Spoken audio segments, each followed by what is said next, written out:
ప్రతిరోజు కూడా అర్థంగా మీరంతా మీ దైనందిన కార్యక్రమం అంతా జరుపుకుంటున్నారు. ఇంకా గట్టిగా జరుపుకొని ఇంకా శ్రద్ధ వహించుకొని మీ ఇల్లంతా కూడా ఒక దేవాలయం లెక్క చేసుకొని మీరందరూ కూడా పదార్థం చెందాలన్నమాట. ఇకనైనా కూడా ఈ చుట్టుపక్కల గ్రామాలు చుట్టుపక్కల నాయకులు అందరూ కళ్ళు తెరవాలి, మురికిలోకి పోరాడు.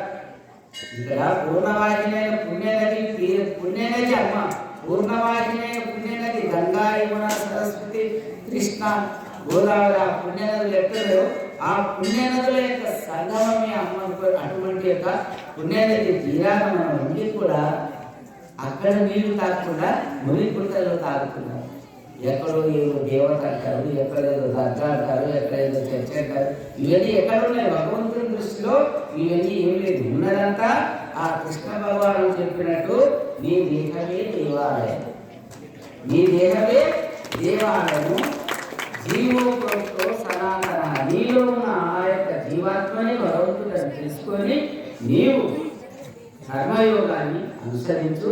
నిష్కామపరం ఏ ఫలితం వచ్చినా కూడా భగవదర్పణ చేసి దానికి చింత చేయకుండా నీ మనసును నాయన లైట్ చెయ్యి, నీవు కూడా ముక్తులు అవుతావని మనకి భగవంతుడు తెలియజేస్తున్నాడు కదా.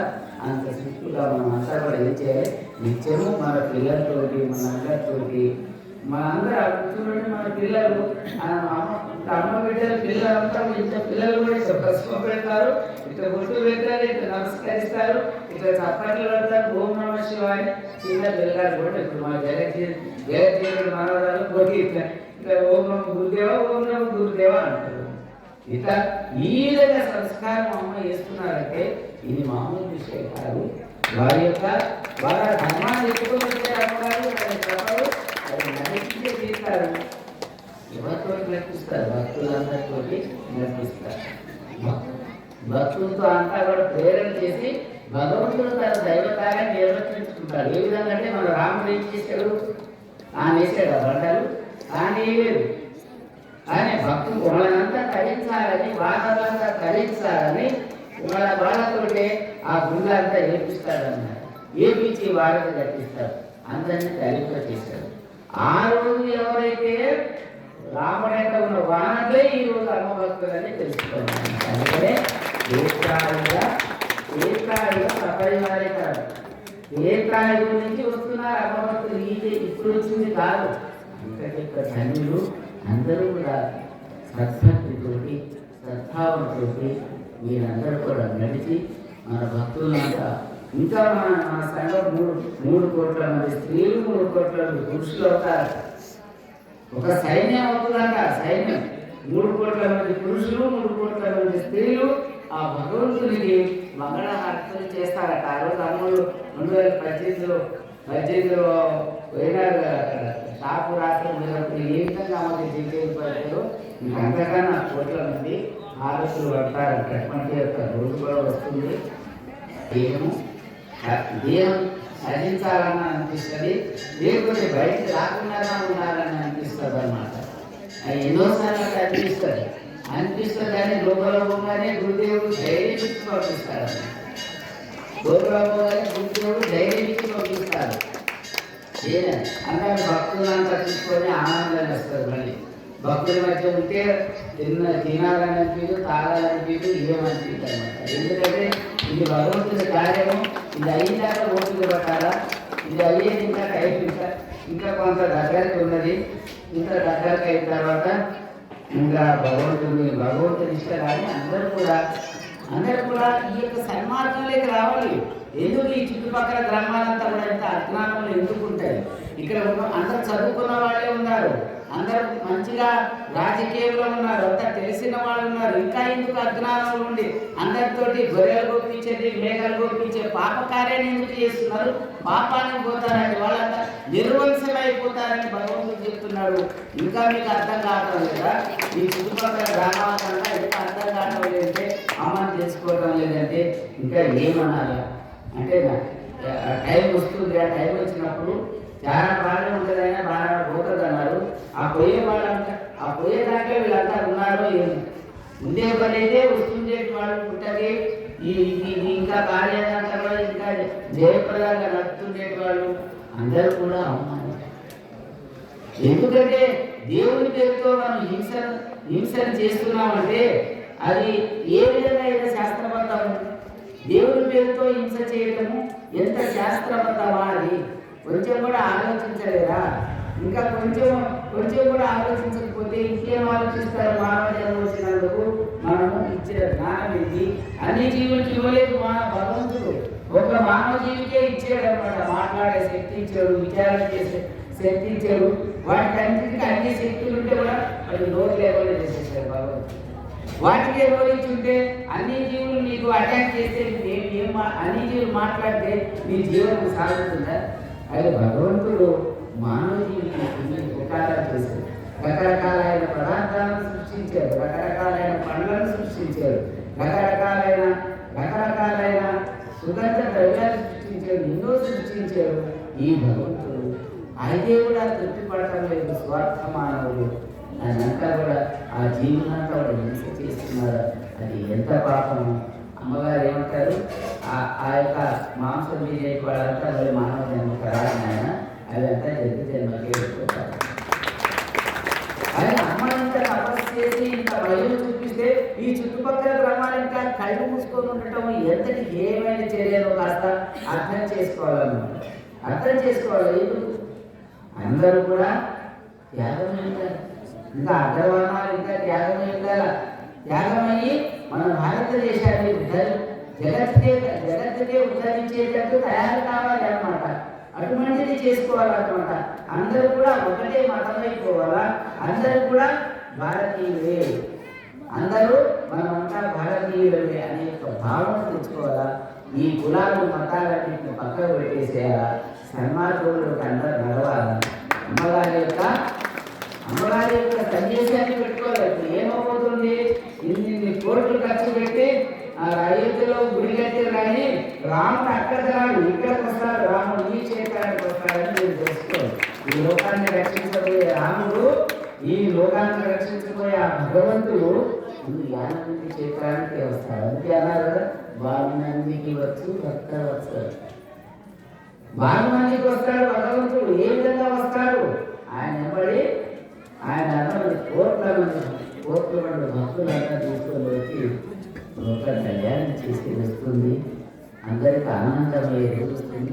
ఇప్పుడు కష్టాలు కలుగుతుంటే భక్తులకు అన్నారమ్మా, కష్టాలు అనుకోరాదు. కష్టము లేదు, సుఖము లేదు. కష్టం లేదు, సుఖం లేదు. ఈరోజు ఒక కష్టం వస్తే రేపు ఇంకో కష్టం వస్తుంది. ఈ కష్టం పోతే ఇంకో కష్టం వస్తుంది. అందువల్ల సుఖం కూడా వస్తుంది.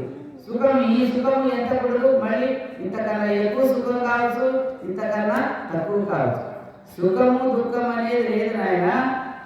మేము మానాభిమానాలను ఇచ్చిపెట్టే గుట్టెక్కేం శివయ్య. మానాభిమానాలు ఇచ్చిపెట్టే గుట్ట ఎక్కినాము. ఎవరేమన్నా కూడా మేము చిరునవ్వుతో స్వీకరించాము.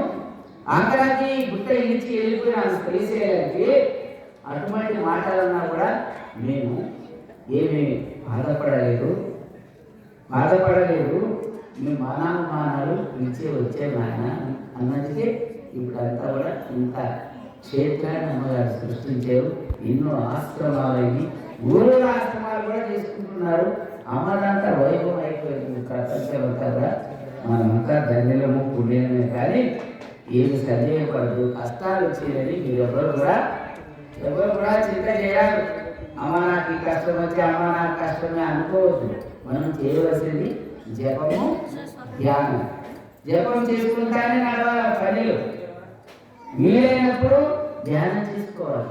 రాత్రి నిద్రపోయే ముందు కూడా ధ్యానం చేసుకోవాలి. ప్రతి ఒక్కరు, పురుషులు స్త్రీలు. జపతపాలే నిజమైన దేవత, ఇంకా ఎవరు కాదు. జపము తపం వల్లే మన యొక్క ఋషులే కానీ మహానులే కానీ భగవంతుడు ప్రత్యక్షం చేసుకున్నారు. వరాలు పొందేటోళ్ళు వరాలు పొందారు, జన్మ ధరించేటోళ్ళు జన్మ ధరింప చేసుకున్నారు. ఆ విధంగా తపస్సు వల్లనే సాధ్యమవుతుంది. కానీ మనం ఎన్ని గుళ్ళు తిరిగితే కూడా ఏమి సాధ్యం కాదు. మనము ఎన్ని గుళ్ళు తిరిగితే కూడా ఏమి సాధ్యం కాదు. మీ గుండెల్లో ఉన్న భగవంతుడు వల్ల అది అమ్మ ఏమంటారు? మనసు అనేది చిన్నగా నింపుకోవాలి, చిన్నగా ప్రాక్టీస్ చేసుకోవాలి, సాధన చేసుకోవాలి అని అది ఇంకా మనసు సాధన చేయకపోతే ఏమనుకోవాలన్నారమ్మా? ఇగో నా గురువుకి అప్ప చెప్పినా నా మనసుని, అమ్మ ఎంత సూక్ష్మంగా చెప్పారు, నా గురువుకి అప్ప చెప్పిరా నేను రాను, నేను చెప్పినట్టు రానని చెప్పాలంట మనసు. అట్లా చెబుతూ పోతే కొద్ది రోజులు కానీ నీ జోలికి రాక నువ్వు చెప్పినట్టు మనం మన గురువు మీద పెట్టేయాలి. మనసు నిలవటం లేదు చాలా మంది అంటుంటారు. మనసు నిలవకపోతే కూడా నీవు దాని దగ్గర పోవద్దు, అమ్మ ఇంకో మాట చెప్పేది. ఇప్పుడు అందరం ఇక్కడ అంతా సభ చేస్తున్నాం, అందరు చెప్పేదంతా వింటూ ఉన్నారు, అందరు శ్రద్ధ కూర్చొని వింటున్నారు. కొంతమంది కొద్దిగా ఏమన్నా ఉంటే ఏదో పోతుండొచ్చు, మళ్ళీ వస్తుండొచ్చు.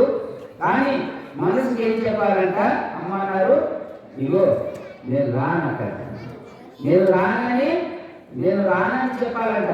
అది లేకపోతే కూడా నువ్వు లేచిపోరాదు, ఆ బయట పోవాలి, అక్కడ ఏం జరుగుతుంది అది వినాలి. ఏమంటే నీ మాటలు ఎంతసేపు అందరు చెప్పిన మాటలు చెప్తున్నారు అని అనుకోకుండా అది కూర్చోబెట్టగలుగుతుంది.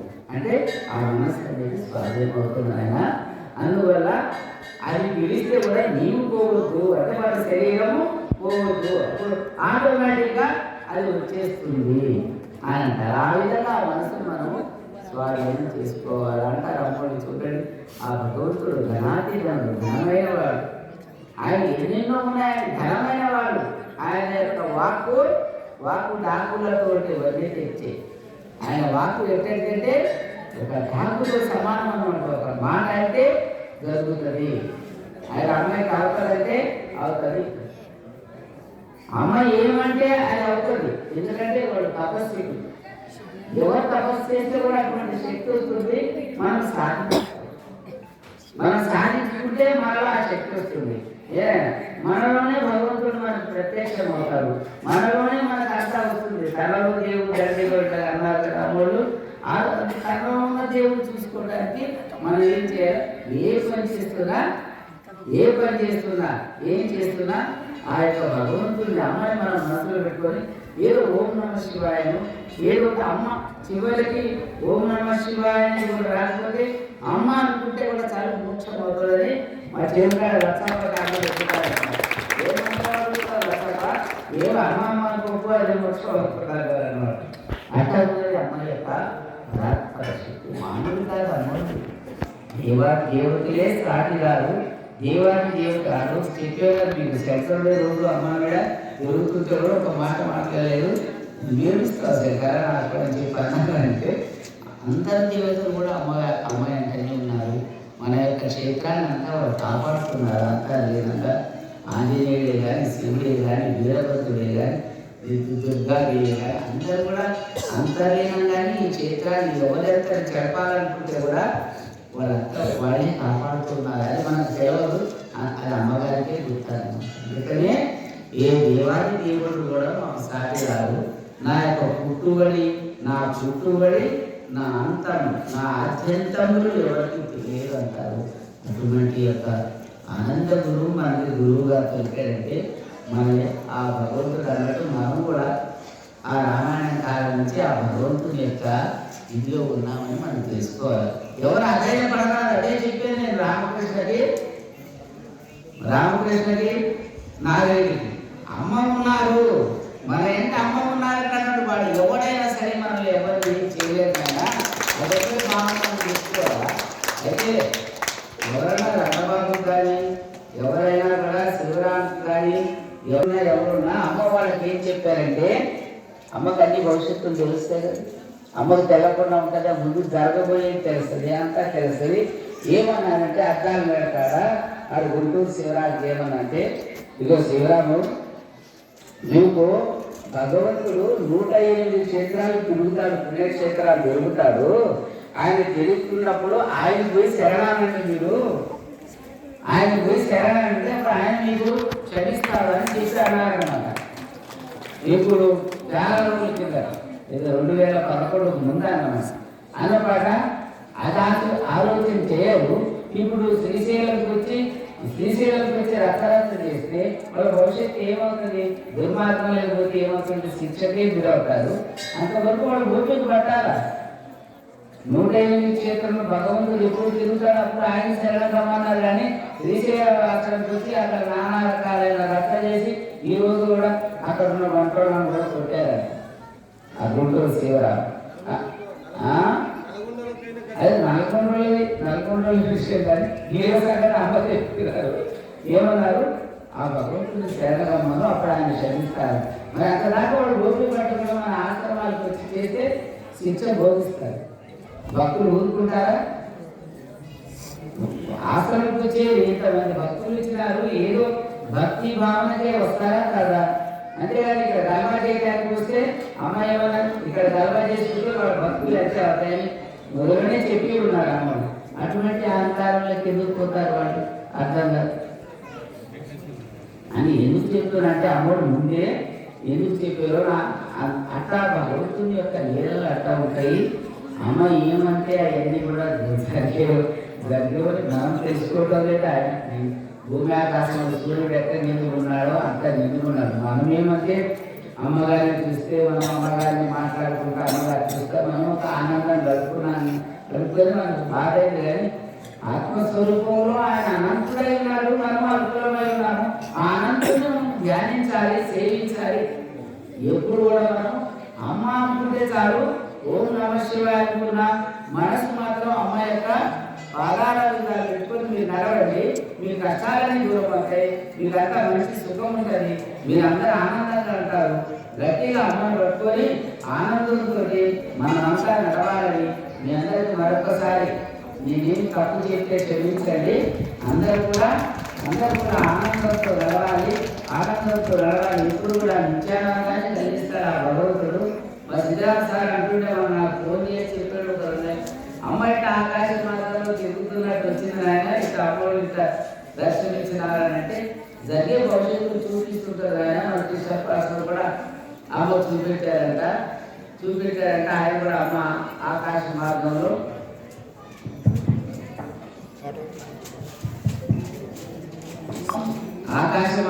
తెలియదు అది దృష్టాంతం ఎంతెంతో మంది మా గ్యారేజర్ కూడా అమ్మ దర్శనమిచ్చినారంటారు, మా జగజ్జీవన్ రెడ్డి అందరూ కూడా భక్తులంతా కూడా అంటుంటారు. అది జరుగుతుంది. ఎందుకు ఆకాశ మార్గంలో తిరుగుతారు భగవంతుడు అంటే మనమేమో భూమి మీద, ఆయనేమో ఆకాశం. హంసరూపమునందు హరి సంచరించేను, హంసరూపమునందు హరి సంచరించే సంశయాలెల్లా తీరేనుమా, సంశయాలెల్లా తీరేనుమా. కంసమర్థనుడు కమలాలయం వెడలి, కంసమర్థనుడు కమలాలయం వెడలి కలిదోషంబులనచి వేసేనుమా, కలిదోషంబులనచి వేసేనుమా. హరి గోవింద గోవింద బ్రహ్మం శివ గోవింద గోవింద. హంసరూపం, హంస ఎక్కడ నడుస్తుంది? ఆకాశంలో వికరిస్తుంది. ఆ విధంగా ఆ భగవానుడు కూడా ఆకాశంలో వికరిస్తాడు హంస రూపంలో. హరి రూపంతో, ఆ మహావిష్ణువు యొక్క రూపంతో, అఖండమైన ఆ శక్తితోటి హరి రూపము దాల్చి ఆ భగవంతుడు గదాధరుడే ఎక్కడైనా భగవంతుడు గదాధరుడే భగవంతుడు వస్తాడు. శివయా నువ్వేం బాధపడకు, నేను అనుష్ఠానంలో కూర్చొని తిరుగుతాను. నేను చేసిన పొరపాటు ఏంటంటే ఒకటే తప్పు చేశాను. ఎప్పుడు అమ్మ ఏదైతే చేసినా కానీ ఏమంటే అదే చెప్పాను కదా, అమ్మ నేను లింగాల్లో పోతా రోజు అనుకునే 2 నెలల నుంచి. ఆ లింగంలో పోవాలంటే ఏం చేయాలా? అక్కడికి ఎక్కడ పోతారు? అక్కడ నల్ల లేదు, అక్కడ నీళ్లు లేవు, అక్కడ ఫ్యాన్ లేదు, ఏం లేదు. ఆయన ఎట్లా ఉంటారు అక్కడ? కష్టం ఎట్లా ఉంటారు? ఎట్లా అక్కడ పెట్టాలి అక్కడ అని నేను ఇదే బాధపడుతున్నాను అన్నమాట. యాస్త్రం ఎట్లా కోరికల నుంచి బాగా ఇబ్బంది పడకు అన్న భక్తులంతా చేసేస్తారు అన్నారు. దాని మీద అనుమానం పడ్డ భక్తులే చేస్తూ ఉన్నారు. ఒక్కొక్క విమర్శిస్తుంది. ఏ పుణ్యానికి లేక సహకరిస్తారు అది అమ్మడు అయిపోతుంది అని అన్నారు. దాని గురించి అమ్మ లోపల కూర్చుంటే నేను అక్కడే ఉంటా, ఇంట్లోనే దర్శనమిస్తాను అందరికీ. అప్పుడు వదులుతున్నాడు, మీరు లైవ్ వచ్చి దర్శనం చేసుకోపోతారని కూడా అన్నారు అన్నమాట. అదొక్కటి చేయలేకపోయినా నేను. అయితే నేను మన లక్ష్మణ్ ఉండేటప్పుడు మన మల్లికార్జున ఉంటారు, అదే మీరు నాకు కొద్దిగా సహకరిస్తారా, మీరు నాకు సహకరిస్తారా, మీరు అమ్మని నిజాలేకపోతానంటారు, మీరు కూడా కొద్దిగా సహకారం రావాల్సి వస్తుంది నాకు ఒకటే. నేనంటే అప్పుడు మేము అమ్మ దగ్గరికి మేము రాలేము ఆయన అని అన్నారు అనమాట. అంటే సరే భగవంతుని ఇష్టం ఎట్లుంటే అక్కడితో ఇంకా సేవ పంపించారు, తానే కళ్ళు తీసేసుకున్నారు. కళ్ళు మూసుకున్నారు, మరి లోపల పోయి కళ్ళు తీశారు, కళ్ళు తీశారు. ఆయన యొక్క అద్భుతమైన మనకు అర్థం కాదు అమ్మగారి. అదొకటి చేయలేకపోతే చింత ఇప్పుడు కూడా ఉన్నది. ఎప్పుడైతే భగవంతుడు ఆకాశ మార్గాన్ని విధిస్తారో అప్పుడు నాకు ఆ చింత పోతుంది అనమాట. ఆ చింత అట్లా ఉంటుంది. ఆయన అమ్మాయి ఏం చూసుకుంటా పోతే అందరికి ఆకలి, నా సుధాసాకి అందరికి ఆకలి అవుతూ ఉంటుంది. ఇంకా తర్వాత మళ్ళీ మధ్యాహ్నం సాయంత్రం సెలవు ఉన్నది కదా, అప్పుడు మాట్లాడుకోవచ్చు. అమ్మగారిది ఎనలేని యొక్క అనంత శక్తిని ఈ కలియుగంలో అమ్మ ఈ కలియుగంలో మహాపాపులంలో ఈ ధర్మ సంస్కారం చేయడానికి ఆయన వచ్చేది కాబట్టి ఇది మాత్రం సత్యము. ఈ సత్యాన్ని అమ్మగారు నిరూపిస్తారు. ఒకవేళ ఇప్పుడు మేమేమి మా చేత ఏం చూపిస్తున్నారు అదే అమ్మ మనం మీకు చెప్పాలంటే కార్తీక అమావాస్య రోజు మళ్ళీ ఆదేశం ఇచ్చారమ్మ, చెప్పాల్సిందే, నువ్వు ఎవరైనా లేకపోయినా ఎవరికి నువ్వు భయపడాలి బయట ఇచ్చినారు. కార్తీక పూర్ణిమ రోజు ఏమి జరగలేదు, ఇంకా ఏం జరగలేదు కదా ఏదన్నా దృష్టాంతం అంటే ఇంకా టైం ఉన్నది జరిగేదానికి. ఉగాది దాకా టైం ఉన్నది, జరుగుతుంది. ఏం జరుగుతుందో తెలియదు. అంటే ఏం జరుగుతుందంటే ఢిల్లీ అంతా నాశనం కావాలి. అది జరుగుతుందా ఇంత తొందరగా జరగదా, మొత్తం భూకంపాలతో కుంగిపోతుందా, ఇంకేమైనా వస్తుందా, ఇంకా మనం ఎదురు చూడాలి. ఢిల్లీ ఒకటి యానకి తరలి రావాలి, కర్ణాటకకి తరలి రావాలి. కాబట్టి అది జరుగుతుంది అని అన్నారు. అది జరుగుతుంది అన్నారు, ఇంకా జరగటం లేదు. అయితే అమ్మాయి ఏమన్నారంటే భగవంతుడు కూడా కార్యక్రమాన్ని పొడిగిస్తూ ఉంటాడు. ఆయన ఎందుకు పొడిగిస్తాడంటే టైం ఇస్తే కొంతమంది మారుతారు, ఇంకా కొంతమంది మారుతారు. విభీషణులు యొక్క సత్య పురుషులు ఉన్నారు, వాళ్ళందరినీ మార్చాలా, వాళ్ళందరినీ భక్తిస్తామంటే కేవలం అందరినీ ఉంచకూడదా. అందుకని ఆయన టైం ఇస్తాడు, భగవంతుడు మార్పు టైం ఇస్తాడని చెప్పి స్వామి నువ్వు అడిగితే కదా అమ్మ ఇచ్చి ఇంత టైం అయ్యా 3 సంవత్సరాలు అన్నారు జగన్ అంటే నాయన పోస్ట్ పోన్ అవుతుంటుంది. భగవంతుడు భక్తులకు ఇంకా కొంతమంది భక్తులు మార్చడానికి పోస్ట్ పోన్ చేస్తారు. జరిగే తీరుతుంది ఎప్పుడైనా కూడా. జరగనప్పుడు భగవంతుని అడుగుదాము, ఎందుకు నా భగవంతుడు అని తెచ్చుకున్నాం. అక్కడ శ్రీశైలం తెచ్చుకున్నాం మల్లికార్జున సన్నిధిలో. భగవంతుడు వస్తాడా రావాలని మల్లికార్జున సన్నిధిలో అది కూడా తెచ్చుకున్నాం. భగవంతుడు రాకపోతే అది చూస్తాడు. ఇంకా ఓపిక కూడా వస్తానన్నాడు, రక్షిస్తానన్నాడు జగత్తుని. అది చేస్తాడా లేదని శ్రీశైలంలో మల్లికార్జున సన్నిధిలోనే తెలుసుకున్నాము. ఆ టైం కూడా నిర్ణయం తీసుకున్నాను. అది ఇప్పుడు ఈరోజు సభాముఖంగా అది కూడా చెప్తున్నాను. అదే అందరూ కూడా ప్రేమతోటి, అందరూ కూడా భక్తితోటి, అందరూ ఒకరికొకరు ప్రేమాస్పదంతో అందరూ కూడా నడుచుకుంటూ, అందరూ ఐక్యత ఉంటూ, భక్తి భావాన్ని పెంచుకుంటూ అందరూ కూడా యానముంది క్షేత్రానికి చేరుకోవాలి ప్రతి ఒక్కరని నేను నా యొక్క ప్రార్థనలు. అందరూ చేరుకొని సుఖాన్ని, సంతోషాన్ని, ఆనందాన్ని అందరూ కూడా పొందాలని కోరుకుంటూ ఉన్నాను. ఓం సద్గురు మహాయోగి యోగేశ్వర యుగధర్మజ మాతా కీ జై.